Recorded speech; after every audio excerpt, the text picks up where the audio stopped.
Hello students, welcome to my channel. तो आज की इस वीडियो में हम डिस्कस करने वाले हैं बीए थर्ड ईयर 6 सेमेस्टर के सोशियोलॉजी के पेपर 1 के सिलेबस को। जो भी स्टूडेंट 5th सेमेस्टर की परीक्षाएं दे चुके हैं और 6 सेमेस्टर में आ चुके हैं, तो उन्हें बता दूं कि आज की इस वीडियो में हम आपके 6 सेमेस्टर यानी 6वें सेमेस्टर समाज शास्त्र का पेपर 1 का सिलेबस डिस्कस करेंगे, जिसका टाइटल है भारतीय समाज शास्त्र के अग्रदूत, जिसको इंग्लिश में कहेंगे पॉयनियर्स ऑफ इंडियन सोशियोलॉजी। अग्रदूत यानी कि भारतीय समाज शास्त्र के सोशियोलॉजी के अग्रदूत कौन थे, उनके बारे में, सभी के बारे में आपको अपने 6 सेमेस्टर सोशियोलॉजी के अंतर्गत पूरा चर्चा करनी है, डिटेल में पढ़ना है। तो बता दूं आपको कि जिस तरह आपके 5th सेमेस्टर में सभी सब्जेक्ट के आपने 2 पेपर दिए हैं, उसी प्रकार आपको अपने 6 सेमेस्टर में भी सभी सब्जेक्ट के 2 पेपर देने हो, चाहे फिर आप कोई भी सब्जेक्ट पढ़ रहे हो। तो आज की इस वीडियो में मैं सोशियोलॉजी का सिलेबस डिस्कस करने वाली हूँ। आपसे पेपर 1 का सिलेबस डिस्कस होगा और अगली जो वीडियो आएगी उसमें हम आपके सोशियोलॉजी के पेपर 2 के सिलेबस को डिस्कस करेंगे। तो जो आपका पेपर 2 है वो उसका टाइटल है जेंडर एंड सोसाइटी, उसके बारे में हम नेक्स्ट वीडियो में डिस्कस करेंगे। आज की इस वीडियो में हम आपके पेपर 1 का पूरा सिलेबस जानने का प्रयास करेंगे, एक एक चीज़ को बहुत अच्छे से। और सिलेबस को बताने के बाद जब नेक्स्ट वीडियो से हम आपकी क्लास भी शुरू कर देंगे, एक बेहतर तरीके से आपको पढ़ाने का प्रयास करूँगी।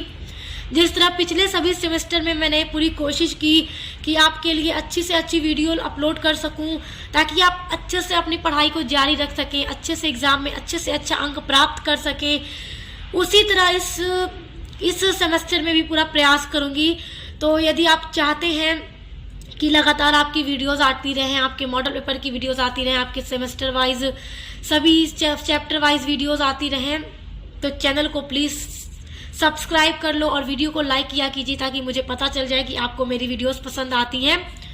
और कमेंट करके भी ज़रूर बताया कीजिए यदि आप चीज़ों को समझ जाते हैं। तो अपनी तरह से पूरा मैं प्रयास करती हूँ कि कोई भी बात, कोई भी टॉपिक आपका अच्छे से समझाऊँ, और आप समझ जाते हैं तो कमेंट करके बताया कीजिए। इससे मुझे काफ़ी खुशी होती है कि आप लोगों को अच्छे से समझ में आ रहा है। मेरी मेहनत, जैसे मुझे अच्छा लगता है कि मेहनत मेरी रंग ला रही है।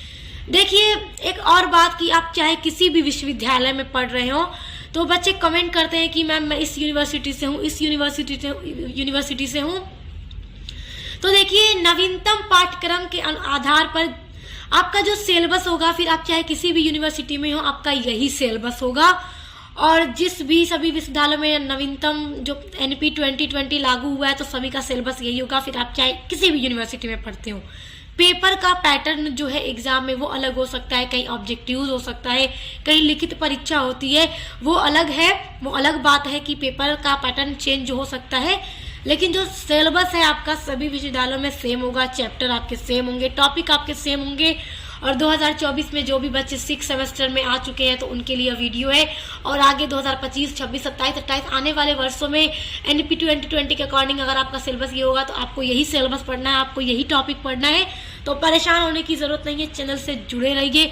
अगर आप सक्सेस मास्टर पॉइंट के साथ जुड़े रहेंगे तो एक बेहतर तरीके से आप पढ़ाई कर सकेंगे, क्योंकि मैं अपनी तरफ से पूरा प्रयास करती हूँ कि आपको अच्छे से अच्छे वीडियोस ला सकूँ आपके लिए। चलिए, अब बिना देर किए आपके सिलेबस पे आ जाते हैं और देखते हैं आपके पूरे टॉपिक को।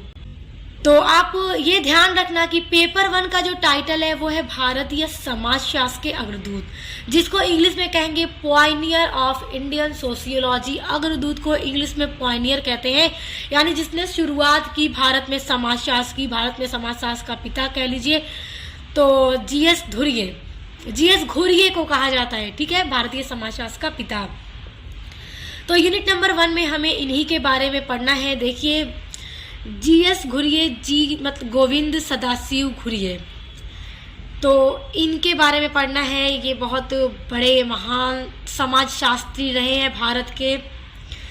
देखिए, विदेशी समाजशास्त्री, विदेशी विद्वानों ने समाजशास्त्र के बारे में काफ़ी अवधारणाएं दी हैं, जिसके बारे में आप पढ़ते भी आए हैं फर्स्ट सेमेस्टर से अपने। और आज के इस सिलेबस में आपको भारतीय समाजशास्त्रियों के बारे में, भारतीय समाज के जो विद्वान रहे हैं उनके बारे में सिर्फ आपको पढ़ना है। इसमें विदेशियों की बात नहीं होगी, सिर्फ भारतीय समाजशास्त्रियों की बात होगी आपकी इस सिलेबस के अंतर्गत। तो यूनिट नंबर 1 में जीएस घुरिये के बारे में पढ़ना है। इन्होंने जाति की अवधारणा दी, जाति का इन्होंने बहुत अच्छा अध्ययन किया और जाति की अवधारणा दी, भारतीय सांधु की अवधारणा दी। तो देखिए जाति पर इन्होंने बुक भी लिखी है, कास्ट, क्लास एंड ऑक्यूपेशन, जो 1961 में प्रकाशित हुई थी। तो सारी चीज़ों के बारे में हम चर्चा करेंगे जब आपकी क्लास शुरू करेंगे। उसके बाद जीएस घुरिये ने भारतीय साधु की अवधारणा भी बड़े अच्छे से दी है। तो इस सब टॉपिक पर चर्चा होगी क्लास जब शुरू होगी आपकी। तो देखिए भारतीय साधु पर भी इन्होंने एक पुस्तक लिखी है जिसका नाम है द इंडियन साधुज, जो 1964 में प्रकाशित हुई, लिखी इन्होंने। तो देखिए जो जिनकी ऑब्जेक्टिव्स टाइप परीक्षा होती हो तो सभी समाजशास्त्रियों का जन्म, मृत्यु, इनकी तरह लिखी गई पुस्तक कब प्रकाशित हुई, कब लिखी, सारी चीज़ों के बारे में आपको चर्चा करनी होगी। और मॉडल पेपर मैं जल्द आपके लिए अपलोड करने की पूरी कोशिश करूंगी। आप ऑब्जेक्टिव्स टाइप चाहे आपकी परीक्षा होती हो या लिखित परीक्षा होती हो, सभी पर चर्चाएं होंगी, सभी पर मॉडल पेपर की वीडियोज़ आएंगी और एक बेहतर तरीके से आपकी तैयारी कराऊंगी ताकि आप अच्छे से सभी प्रश्नों को अटेम्प्ट कर सके, कोई भी प्रश्न आपका छूटेगा नहीं। तो इन जीएस घुरिये के बारे में जाति और भारतीय साधु के बारे में देखना है और रूर वर्ण समुदाय के बारे में इन्होंने अवधारणा दी है, ये देखना है। उसके बाद एक दूसरे समाजशास्त्री आपके यूनिट नंबर 1 में है डीएन मजूमदार। तो डीएन मजूमदार के बारे में पढ़ना है यूनिट नंबर 1 के अंतर्गत। इन्होंने भी एक बहुत अच्छी अवधारणा दे रखी है जाति के बारे में एवं जनजाति या एकता के बारे में। तो ये सारे कुछ हमें पढ़ना है यूनिट नंबर 1 के अंतर्गत। तो आ जाइए अब यूनिट नंबर 2 पर आ जाते हैं। राधा कमल मुखर्जी जी के बारे में पढ़ना है। ये भी भारतीय समाजशास्त्री रहे हैं, बहुत अच्छे सभी समाजशास्त्री हैं, सभी ने अलग अलग चीज़ों पे अपनी अवधारणाएं दे रखी हैं जिनको पूरा डिटेल में आपको पढ़ना है अपने इस सिलेबस के अंतर्गत। देखिए राधा कमल मुखर्जी ने मूल्यों की सामाजिक संरचना पर अवधारणा दी है, सामाजिक परिस्थितिकी पर अवधारणा दी है। तो इसके बारे में हम पढ़ने का पूरा प्रयास करेंगे, अच्छे से समझेंगे। यूनिट नंबर 3 में आ जाते हैं। यूनिट नंबर 3 में आपको पढ़ना है डीपी मुखर्जी, इनके बारे में आपको पढ़ना है। ये भी भारतीय समाजशास्त्री रहे, बहुत महान विद्वान समाजशास्त्री। देखिए इन्होंने भारतीय संस्कृति और विविधताएं पर अवधारणा पेश की है और बड़े बढ़िया बेहतरीन तरीके से इन्होंने इसके बारे में पूरी अवधारणा दी है। देखिए भारतीय संस्कृति, भारतीय कल्चर के बारे में इन्होंने बहुत अध्ययन किया और उसकी अवधारणा पेश की है।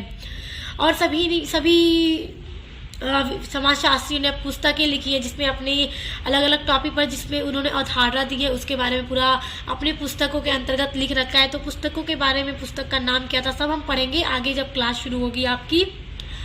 तो देखिए भारतीय कल्चर, जो भारत की संस्कृति है, ताकि यहाँ पे भारत एक बहुसांस्कृतिक देश है जहाँ पे अनेकों जातियों के लोग पाए जाते हैं, अनेक धर्मों के लोग रहते हैं, सबका संस्कृति, कल्चर सब कुछ अलग अलग है।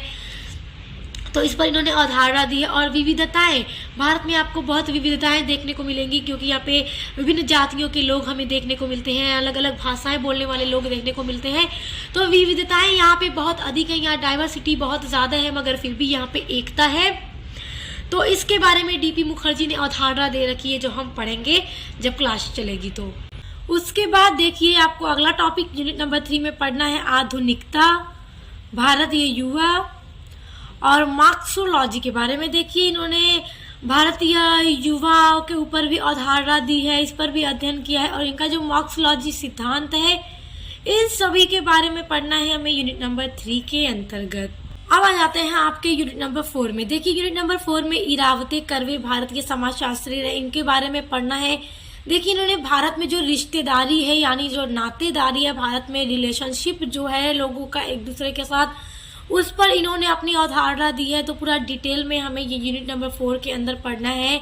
उसके बाद एक और समाजशास्त्री देखिए आईपी देसाई, इन्होंने भारतीय परिवार जो है, जो इंडियन फैमिली है, इसके बारे में इन्होंने अवधारणा दी है।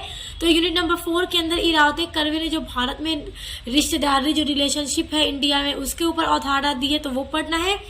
और आईपी देसाई के द्वारा जो भारतीय परिवार पर इनका अवधारणा दी गई, इस पर जो इन्होंने अध्ययन किया, इसके बारे में जो बताया, उसके बारे में पूरा डिटेल में पढ़ना है यूनिट नंबर 4 के अंतर्गत। अब देखिए यूनिट नंबर 5। यूनिट नंबर 5 में एम.एन. श्रीनिवास के बारे में पढ़ना है। ये भारत के बहुत ही बड़े महान समाजशास्त्री रहे हैं। तो देखिए एम.एन. श्रीनिवास ने जो संस्कृतिकरण पर अपनी अवधारणा दी है, पश्चिमीकरण पर अपनी जो अवधारणा दी है, ये पढ़ना है। तो देखिए ये सब कुछ मैं आपको पढ़ा चुकी हूँ, संस्कृतिकरण, पश्चिमीकरण, आधुनिकीकरण, ये सब जो टॉपिक आपने पढ़ रखा है बीए थर्ड सेमेस्टर में।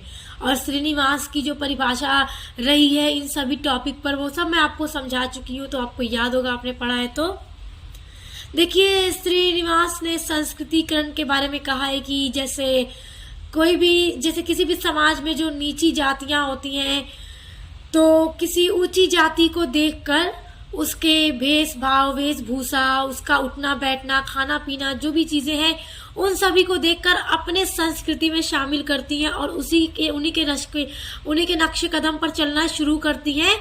जैसे कि कोई ऊंची जाति है, उदाहरण लेते हैं ब्राह्मण का और शूद्र का। शूद्र नीची जाति, ब्राह्मण ऊंची जाति। तो शूद्र यदि ब्राह्मण का देखकर ब्राह्मणों का सीखें, ब्राह्मण क्या खाते हैं, क्या पहनते हैं, कैसे रहते हैं, कैसे उनके लाइफ स्टाइल है, सब कुछ को अपने संस्कृति में शामिल कर ले, तो वो क्या कहलाता है? संस्कृतिकरण कहलाता है, जिसके बारे में एम.एन. श्रीनिवास ने परिभाषा भी दी है, पूरी अवधारणा दी है, जो हम पढ़ेंगे।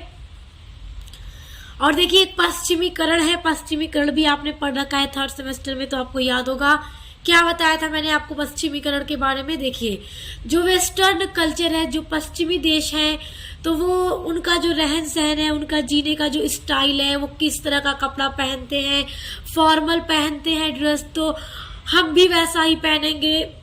वो क्या खाते हैं, क्या पीते हैं, कैसे अपनी जिंदगी गुजारते हैं, तो ठीक उन्हीं के तरीके से हम भी अपने जीवन को गुजारने लगेंगे, उन्हीं का देखकर किस तरह वो रह रहे हैं। तो वो क्या कहलाता है? वो पश्चिमीकरण कहलाता है, यानी कि पश्चिमी देशों की संस्कृति को हमने अपने संस्कृति में क्या कर लिया? शामिल कर लिया, और हम भी वैसा ही करने लगे, वैसा कपड़ा हम पहनने लगे जैसा वो लोग पहनते थे, जैसा वो लोग खाते हैं, जैसा वो ब्रेकफास्ट लेते हैं, जैसा वो लंच लेते हैं, जैसा वो डिनर करते हैं, वैसा हम भी वैसे ही खाएंगे। सब कुछ कॉपी कर लेना क्या कहलाएगा? पश्चिमीकरण कहलाएगा। तो ये भी पढ़ना है हमें। उसके बाद धर्म निरपेक्षीकरण के बारे में पढ़ना है और प्रमुख जाति के बारे में पूरा पढ़ना है यूनिट नंबर 5 के अंतर्गत। अब देखिए यूनिट नंबर 6 के अंतर्गत S.C. दुबे, ये भी समाजशास्त्री रहे हैं, ध्यान दीजिएगा, ये सभी भारत के महान समाजशास्त्री रहे हैं। इन सभी ने जो अपनी अवधारणा दी है जिस टॉपिक पर, भारत के समाज के अंतर्गत सभी चीजों पर, तो सब कुछ आपको अपने 6 सेमेस्टर में पढ़ लेना है। तो इन्होंने भारतीय गांव के बारे में, यानी जो ग्रामीण जीवन है उसके बारे में बताया है, परंपरा जो है भारतीय समाज में उसके बारे में बताया है, आधुनिकीकरण और विकास के बारे में इन्होंने जो अवधारणा दी है वो हम पढ़ेंगे सब यूनिट नंबर 6 के अंतर्गत।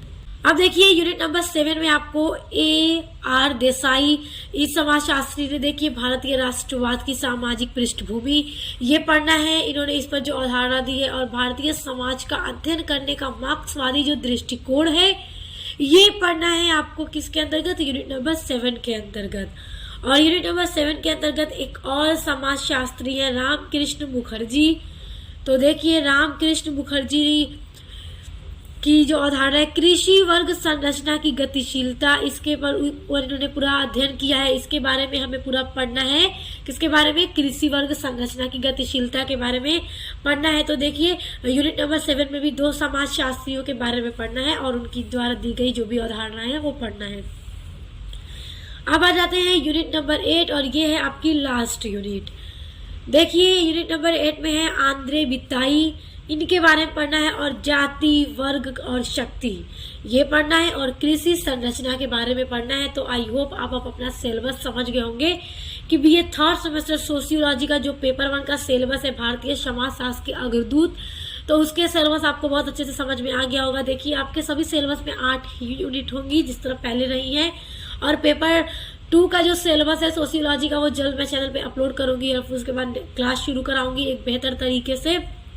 और मॉडल पेपर और महासंग्राम क्लासेस आती रहेंगी, चाहे ऑब्जेक्टिव्स वाले बच्चे हो चाहे लिखित जिनकी परीक्षा होती हो, सभी के लिए वीडियोस आती रहेंगी। तो चैनल को सब्सक्राइब करके बेल आइकन को प्रेस कर लीजिए ताकि आने वाले वीडियोस के नोटिफिकेशन आपको मिलते रहे। तो अब मिलते हैं नेक्स्ट वीडियो के साथ।